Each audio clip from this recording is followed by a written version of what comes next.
Hey, boys and girls, my name is Miss Jacobs, and I am here to teach you all about division. So, if you're watching from home, I want you to pay close attention to what we're going to talk about today, okay? So, how many of you have ever been divided into a team? Well, you can see from what I'm wearing that I am a fan of the LSU Tigers. This season, they didn't have such a great year, but last year they were the national champions. Well, they have people on their team of football. Well, you could be a part of a football team or a cheerleading team. It may be a dance team. And most of us know that whenever we are going to try out for teams, they can only let so many people on the team. Well, where you are, you may have several teams of one sport. So, for example, whenever my son was playing football in the younger age groups, when he was in like third, fourth, fifth grade, when he would play football, they would divide the number of students who tried out with the number of teams that they were going to have so that everyone was on a team. So they may have 4 teams and there may be 22 kids on each team. There may be 55 kids on each team according to the numbers. So I know that you have already your mind has already been thinking about division, even when you didn't realize it. If you were going to have a party and you were going to have cookies or brownies or something to eat, or you were to have drinks, you would probably take whatever it is that you're serving and you would divide it out evenly among the people that would be there. So you've been dividing all along, whether you realize it or not. So what I'm going to teach you today is how to put all of this division that you've done before on paper so that you can show your teacher how you would divide. But the first thing that we want to do before we start learning how to solve a problem is we need to understand what are the parts of a division problem. So let's look right here on the board. A dividend, divisor, quotient, remainder, and fact family. These are the words that you're going to use when you are talking about division. So let's see what each one of these means. Dividend, that is the number that is being divided up. So let's say, for example, I have 12 cookies and I want to divide them among 4 people. 12 is my dividend. It's the total number of things that I am dividing. The next thing that I have is the divisor, the number of groups. Remember, I just said I had 12 total cookies and I'm dividing them among 3 people. So 3 would be my divisor. That's the number of groups that I am dividing my 12 cookies into. Quotient is the result or the answer to the division problem.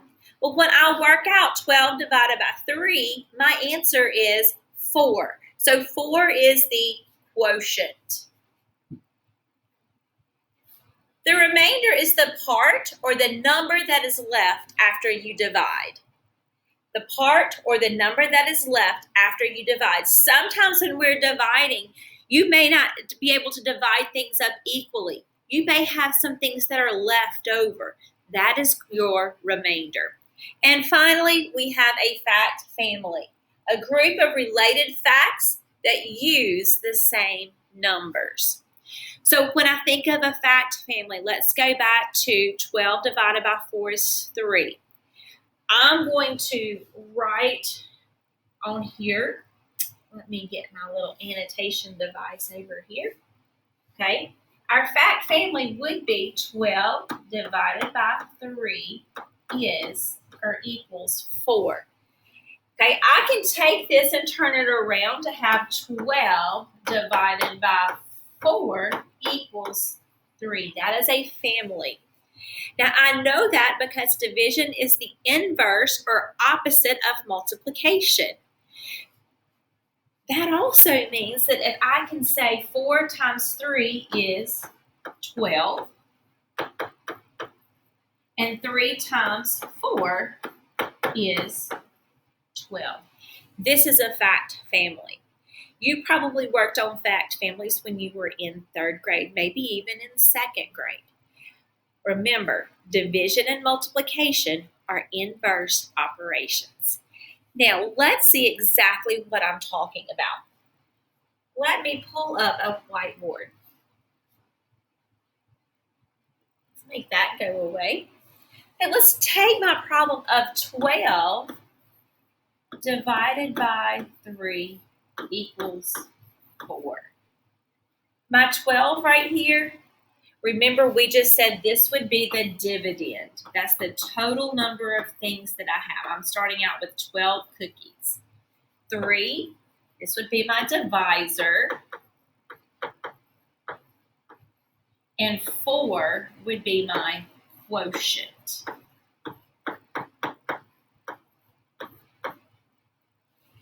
This is one way that you would see a division problem, okay?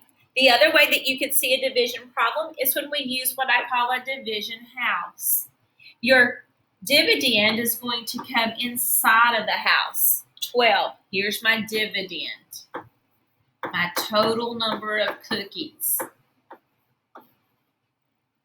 3 is my divisor. It's going to come right over here and kind of stand at the door. Kind of always say it's like knocking on the door of my total number. This is my divisor. And then my answer is my quotient, 4. It goes right here on top. So these are the two different ways that you could see a division problem printed out. You might see 12 divided by 3 equals 4. Or right here, you would say 12 divided by 3 equals 4. Okay? Now, let's talk about why is 12 divided by 3, why is that equal to 4? That's pretty simple. Okay? If I have 12 cookies, here's like 1 cookie, 2, 3, 4, 5, 6, 7, 8, 9, 10, 11, 12.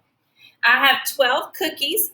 I want to put them into 3 groups. So you see I have a group here. That's 1 group. I have a group here. That's 2 groups. And a group here. That's 3 groups. That's my divisor. Well, let's see how many are in each of these groups. Well, there's 1, 2, 3, 4 in the first group. 1, 2, 3, 4 in the second group. And 1, 2, 3, 4 in the third group.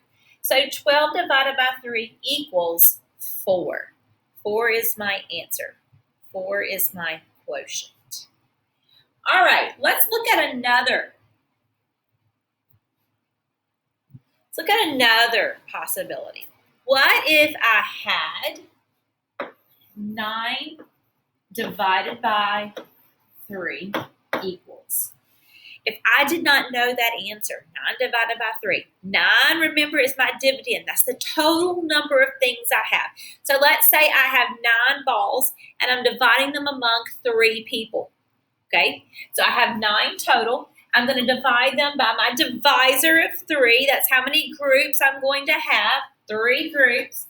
1, 2, 3 groups right there.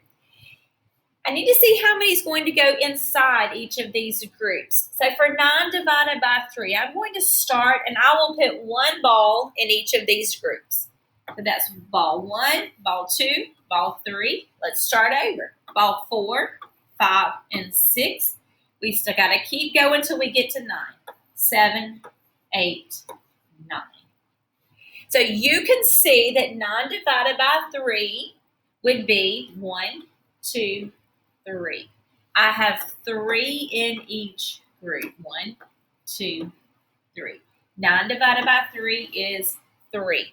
Now to check my work, I'm going to come back to my quotient or answer of 3, and I'm going to multiply 3 times my divisor of 3. So 3 times 3 equals 9. That's a fact family. 9 divided by 3 is 3, and 3 times 3 is 9. I can use my fact families to help me check my work. Let's do one more. Let me think. I want a good one. Let's do 20 divided by 5. All right, 20. What part of the problem do I call 20? Let me hear you say it. It is the, yes, you said it, dividend. It is the total amount. 20 is my total. Let's pretend this time that it is 20 bracelets. Okay, I've got 20 bracelets. I'm dividing them among 5 of my friends. So I've got 20 bracelets, 5 friends. Well, how many bracelets will each of my friends receive? 20 is my dividend. 5 is my, let me hear you say it, divisor. You got it. 20 divided by 5 equals my quotient. So I need to figure out, what is my quotient? What is my answer? If you don't know your fact families, you can go back and you can figure it out by drawing it like we just did a few minutes ago. So I've got 20 total, dividing them among 5 people. So let's draw 5 people. There's 1, 2, 3, 4, 5 people. Now let's start putting those 20 bracelets, give 1 to each person, and then we'll give 1 to each person again. All right? There's 1, 2, 3, 4, 5. Start over. 6, 7, 8, 9, 10, 11, 12, 13, 14, 15, 16, 17, 18, 19, 20. Now let's see. Each of those 5 people got how many bracelets? 1, 2, 3, 4. 1, 2, 3, 4. 1, 2, 3, 4. I'm just checking 1, 2, 3, 4 to make sure that each one of them had 4, and that is correct. 20 divided by 5 is 4. Now, if you don't want to draw out the picture, you can come right here to your divisor and think, 5 times what is going to give me 20? 5 times 4. 4 would be your quotient. So 20 divided by 5 equals 4. I'm going to do one more without drawing a model of it. Let's do 18 divided by 9. Okay, 18 divided by 9. If you don't want to draw the picture, you can think about your divisor right here and think, 9 times what? Let's think of a fact family. 9 times what would equal 18? 9 times 1 is 9. 9 times, you got it, 2. 9 times 2 equals 18. So I know that my quotient or my answer would be 2. I hope that you have watched and enjoyed our lesson on just basic division. Now you are going to practice with some basic division facts, and I hope that you can either draw out your models using circles or whatever you want. If you have pencils, or if maybe you have some cookies, or maybe you have some pieces of cereal, if you want to get that out and use it, that's fine. If you want to draw circles, you can. Or if you want to think about your fact families, that will work too. Guys, I hope you have a great afternoon and a great day. If you have any questions about how we divide or about our division vocabulary, please email your teacher and let them know.